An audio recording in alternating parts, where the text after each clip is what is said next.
Can I park here? Is there a time limit? Do I need a special sticker?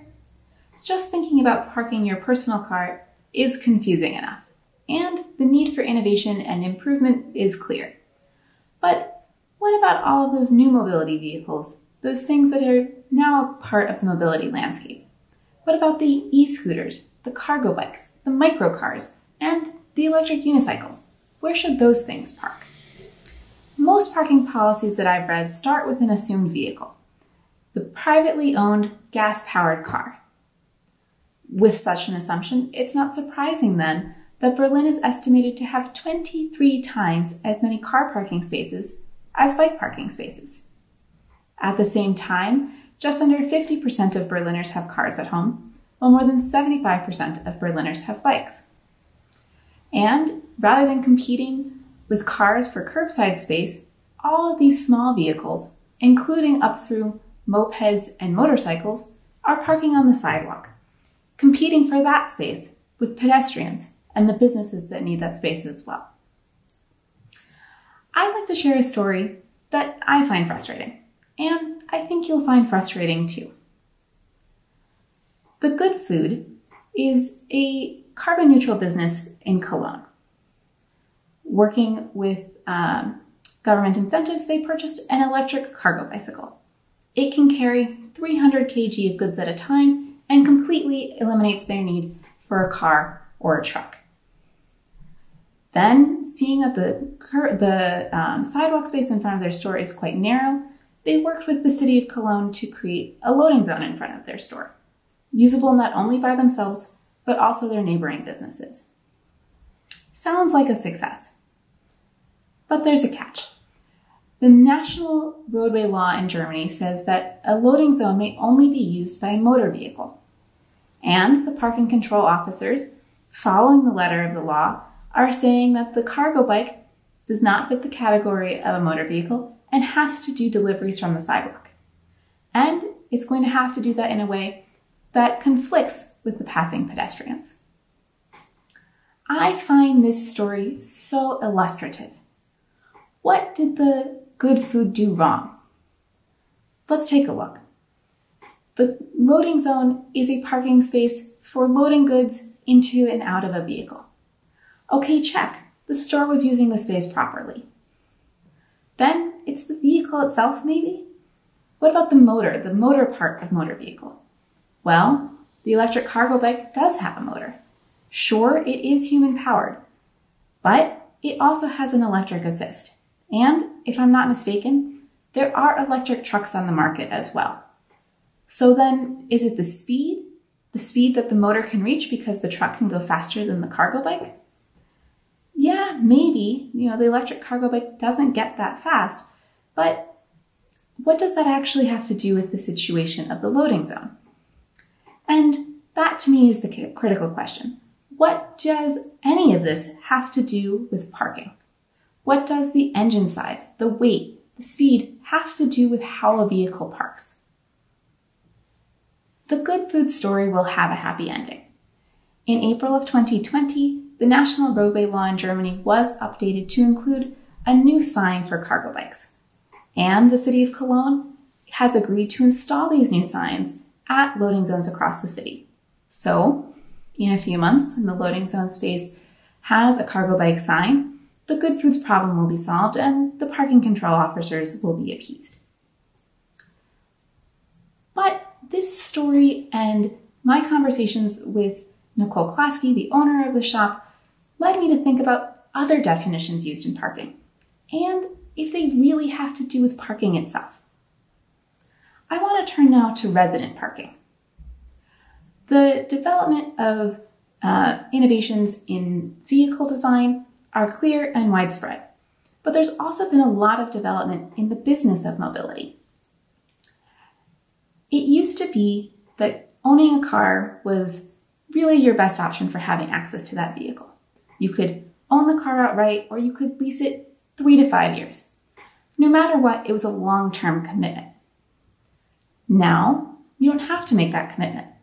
There's car share programs that allow you to rent for a weekend or just an afternoon. And there are weekly and month-by-month rental programs for cars as well. So what does this have to do with resident parking? Well, in Berlin, as in Boston, as in London, in order to access a resident parking sticker and resident parking spaces around neighborhoods, you have to have the car registered to your address, meaning you have to make that long-term commitment. And those that don't make that commitment are locked out of those programs. It's the same residents, it's the same vehicles, but the part-time and the short-term drivers are left out. Again, I'm left wondering, what does this have to do with parking? What does the ownership or the length of commitment matter in terms of parking need? Is there actually a difference between the neighbor who's borrowed a car from a friend for a month and the neighbor who's owned the same car for 10 years? Is there really a difference in terms of what they need from the parking spaces? Struggling with these questions, I've worked through hypotheticals, searching for the key criteria that actually separate parking needs. Looking for the criteria that could be used for a future-proofed parking policy, one that's ready for any vehicle in any business model. One of the hypotheticals that I worked through was the live parking problem, which is particularly relevant when we think about an autonomous vehicle future. Live parking is a situation where the driver is present while the vehicle is parked. So for instance, an Uber driver taking a break. The driver pulls into a parking space, stays in the driver's seat, sits there 15 minutes checking his email, and then drives away. That isn't officially parking under certain rules. And this distinction between live parking, or stopping, and officially parking is around how quickly the vehicle can be moved when stopped. So the Uber driver can very quickly, when they see someone coming, pull out of the space and leave. Here's the problem. An autonomous vehicle can always move in an instant. It never has to wait for a driver to return. This kind of distinction is a regulatory gray area already. Under German law, stopping a vehicle for more than 3 minutes is officially parking. But it's so easy for a driver who's sitting there to leave as soon as they see someone coming to write a ticket. Should we plan for such cat and mouse games with autonomous vehicles too? Or should we build a parking system that's clearer, where we have the tools to manage all stopped vehicles the same way? So through discussing real-life experiences like the good foods, hypotheticals, and looking at all new mobility innovations I could find, I've identified first a list of the known unknowns about the mobility future.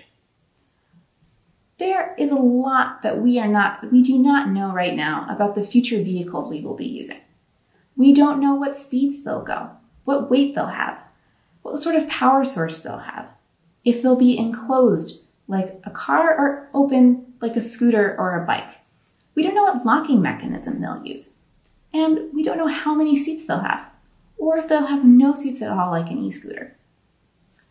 We don't know what form of vehicle ownership there will be in the future, or what business models. And we don't know how quickly vehicles will move, or if they'll be able to move on their own. There is just one very simple fact about parking that is consistent in the mobility future. When a vehicle parks, it will take up a known amount of space, and it will be there a known amount of time. That sounds obvious, right? I agree, but without a universal acknowledgement that parking is about the vehicle stopping for a certain duration, we will never be able to manage autonomous vehicles, or many of the parking frustrations of today. We need a policy basis that recognizes every vehicle parks, not just cars. We need a policy basis that recognizes every possible business structure. We need a policy basis that recognizes vehicles may move on their own. We need a policy basis that recognizes every parked vehicle uses space and time. With that understanding, then we can build a parking policy for the mobility future. When I spoke with the Good Food, they told me one of the parking control officers said to them, "Imagine if this street was filled with bikes. What would we do then?" I understand the chaos that scenario represents to the officer. They only have the tools to recognize and manage cars. They don't have the policy basis nor the ticketing infrastructure to handle a bicycle that is out of place. What will happen when the first autonomous cargo carrier delivers a pizza on this street? The rules are just as absent for autonomous vehicles as they are for bikes. And for the person who's in charge of managing behavior, that future does seem overwhelming. But the future can also be simpler. What's nice about the parking equals using space and time model is that it's observable and it's consistent. This idea should be in the background of all on-street parking policies, and it will take time to make adjustments. But even if nothing changes in the street environment tomorrow, I'd like to see cities make a very simple change to their policy documents. Instead of identifying the space on the left as a parking space and the space on the right as a bike rack, I'd like to see these officially designated as large vehicle parking and micro vehicle parking.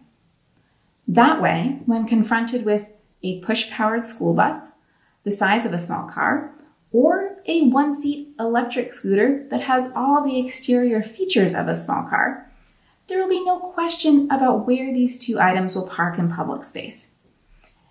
It will be clear just based on their size. The school bus wagon will park in the large vehicle space like a car, and the scooter will park by the bike rack in the micro vehicle spaces like a bike. Once existing parking spaces are identified by their size categories, cities might start adding additional parking space sizes. Small parking spaces that fit a motorcycle or a microcar, and oversized vehicle spaces that actually fit a delivery truck. Then the conversation can really start about how curb space is allocated. Maybe there doesn't need to be 23 times as many large vehicle spaces as micro vehicle spaces. And maybe some of that space should be devoted to small vehicle spaces and oversized vehicle spaces. After recognizing that all vehicles park, cities can start to have conversations about resident micro vehicle parking, like they are in London and Rotterdam, where residents can now get resident bike parking permits alongside resident car parking permits. That could apply to everything from a baby stroller to a minibus, depending on a family's needs. Transitioning to a system where parking is available for all vehicles and diverse vehicles needs innovation in parking management systems too. Some of the tools associated with car parking today might be relevant in a world where more vehicles look like bicycles than cars.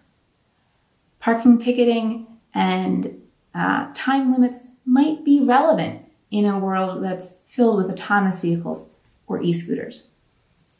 Certainly, parking management will need to be digital. Today, there are only estimates of how many parking spaces for all vehicles exist. A group of volunteers in Berlin is out counting car parking spaces in Berlin because the city doesn't know where they are. With digitalization, there are real possibilities to make paying for parking and tracking parking utilization much easier. If a vehicle navigation app has a map that has maps built in that know where all the parking spaces are that are currently available and what rules apply to those spaces, the search for a parking space becomes so much simpler. These technologies are not that far off, and there are numerous companies already working to make it possible. The future of parking that I see is open and accommodating. To get to this future, though, we need to have more conversations about parking. Among those thinking about the future of mobility, there's a lot of discussion about creating more mobility options and giving people the choice between vehicles depending on their needs at that particular moment. So someone might take a bus to go to work at rush hour, a bike to go get around town, a cargo bike when picking up groceries, and yes, a car when on a family vacation. And parking needs to be part of this kind of discussion. Ultimately, vehicles need access points. They need to be able to stop, or they don't add to human mobility. Please join me in thinking about the future of parking as part of the future of mobility, as part of inspiring innovation, and as part of a more sustainable world. Encourage your local city government to have these conversations, and encourage your fellow citizens to be open to a world where every vehicle can find a place to park, no matter how many wheels it has, what size engine it has, or if it has no engine at all.